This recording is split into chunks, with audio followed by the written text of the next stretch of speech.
Welcome to Suja's cooking. வாங்க இன்றைக்கி எண்ணெய் கத்திரிக்காய் கிரேவி பார்க்கலாம். அதுக்கு ஒரு பாத்திரம் அடுப்பில் வச்சு அதில் கடலைப்பருப்பு சேர்த்து வறுத்ததுக்கப்புறம் உளுந்து சேர்த்து வறுத்துட்ருக்குறோம். அதுக்கப்புறம் கொத்தமல்லி சேர்த்து வறுத்துக்கலாம். இதெல்லாம் ஓரளவுக்கு வறுபட்டுட்டு இருக்கட்டும்.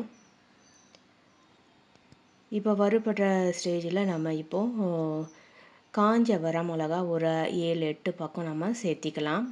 சேர்த்தி அதையும் நல்லா வறுத்துக்கலாம். இது கூட கொஞ்சம் கருவேப்பிலையும் சேர்த்து வறுத்துக்கலாம். இப்போ எல்லாமே ஓரளவுக்கு வறுத்தாச்சு. இப்போ வறுத்து மிக்சியில் போட்டு பொடி பண்ணியாச்சு. அந்த பொடியில் ஒரு 1/4 கிலோ அளவுக்கு சின்ன வெங்காயமும் அந்த பொடியையும் சேர்த்து நல்லா கலந்துட்டுருக்கிறேன். இது கூட கொஞ்சம் புளி தண்ணி தெளித்து கலந்துட்டுருக்கேன். இதில் உப்பையும் சேர்த்திருக்கிறேன். இப்போது இதை கத்திரிக்காயில் அப்படியே ஸ்டஃப் பண்ண வேண்டியதுதான். எல்லா கத்திரிக்காயிலையும் இதே போல் நம்ம நரைச்சிடலாம். அரைச்ச பவுடரில் கொஞ்சம் புளி தண்ணியும் சின்ன வெங்காயம் ஒரு 200 கிராமும் போட்டு உப்பு கொஞ்சம் புளி தண்ணி தெளித்து தான் பிணைஞ்சிருக்கேங்க. கொஞ்சம் கெட்டியாக தான் இருக்கும். அப்போ தான் நம்ம கத்திரிக்காயில் வைக்கும்போது அந்த கிரேவி அப்படியே அந்த மசாலா அப்படியே இருக்கும். பாருங்கள், இது மாதிரி உள்ளே நல்லா திணிச்சு டஃப் பண்ணி அழுத்தி வைக்கணும். இதே மாதிரி எல்லா கத்திரிக்காயையும் நாம் டஃப் பண்ணி வச்சுக்கலாம். தான் முடிஞ்சிருச்சு. எல்லா கத்திரிக்காயிலையும் மசாலா வச்சாச்சு. இப்போது அடுப்பில் ஒரு பாத்திரத்தை வச்சு அதில் எண்ணெயை ஊற்றி எண்ணெய் காஞ்சதும்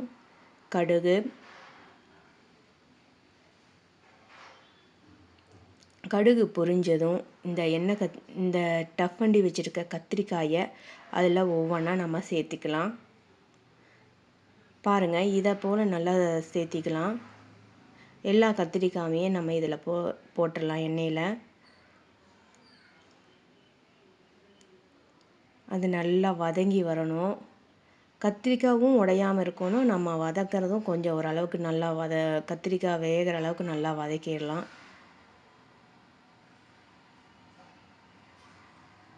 போட்ட உடனே நம்ம கத்திரிக்காவை கரண்டி வச்சு தொலைவக்கூடாது. போட்டு ஒரு 5 நிமிஷம் கழித்து தான் நம்ம கத்திரிக்காவை தொலைவி விடணும்.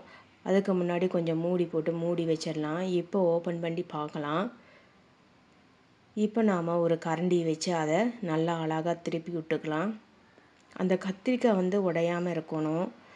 அது அப்படியே ஒன்றா மெதுவாக திருப்பி விட்டு நாம் கத்திரிக்காவை வேக வச்சு வதக்கணும். இந்த எண்ணெயிலேயே ஓரளவுக்கு நமக்கு கத்திரிக்காய் வெந்துடுதுன்னா போதும். இப்போ மூடி திறந்தாச்சு. மறுபடியும் அதையெல்லாம் அழகாக அப்படியே பொண்ணு போல் இது பண்ணி விடணும், கலக்கி விடணும். இல்லைன்னா கத்திரிக்காயெல்லாம் அப்படியே ஒன்று போல் உடஞ்சிருச்சுன்னு வச்சுக்கோங்க, ஒரு மாதிரி இருக்கும். கத்திரிக்காய் நமக்கு குழம்புல கிரேவில எல்லாம் முழுசாக இருந்தால் தான் நல்லா இருக்கும். அதுக்காக தான். இப்போது அந்த டஃப் பண்ண மீதி இருந்த மசாலாவையும் இதுலேயே நம்ம சேர்த்திடலாம். சேர்த்தி அதையும் நல்லா கலந்து விட்டுடலாம்.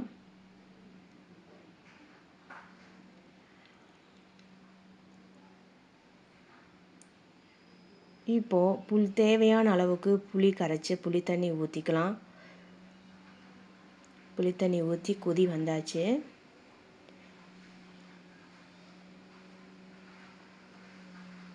சூப்பராக கொதி வந்தாச்சு.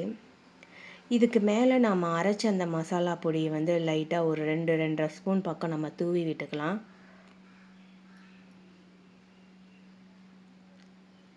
இந்த வாசமே சூப்பராக இருக்குங்க. வீடு ஃபுல்லாக கமன்னு இருக்குது.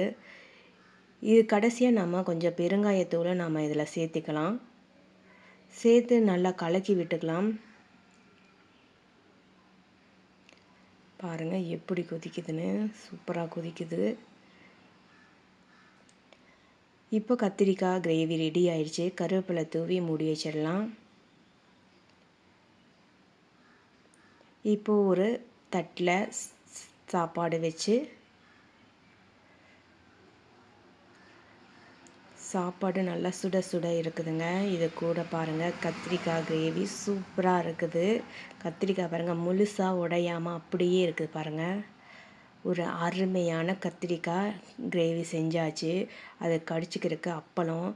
இந்த காம்பினேஷன் பயங்கரமாக இருக்குங்க. உங்கள் வீட்டிலே இதே போல் செஞ்சு சாப்பிடுங்க. இது வரைக்கும் வீடியோ பார்த்ததுக்கு தேங்க்யூ.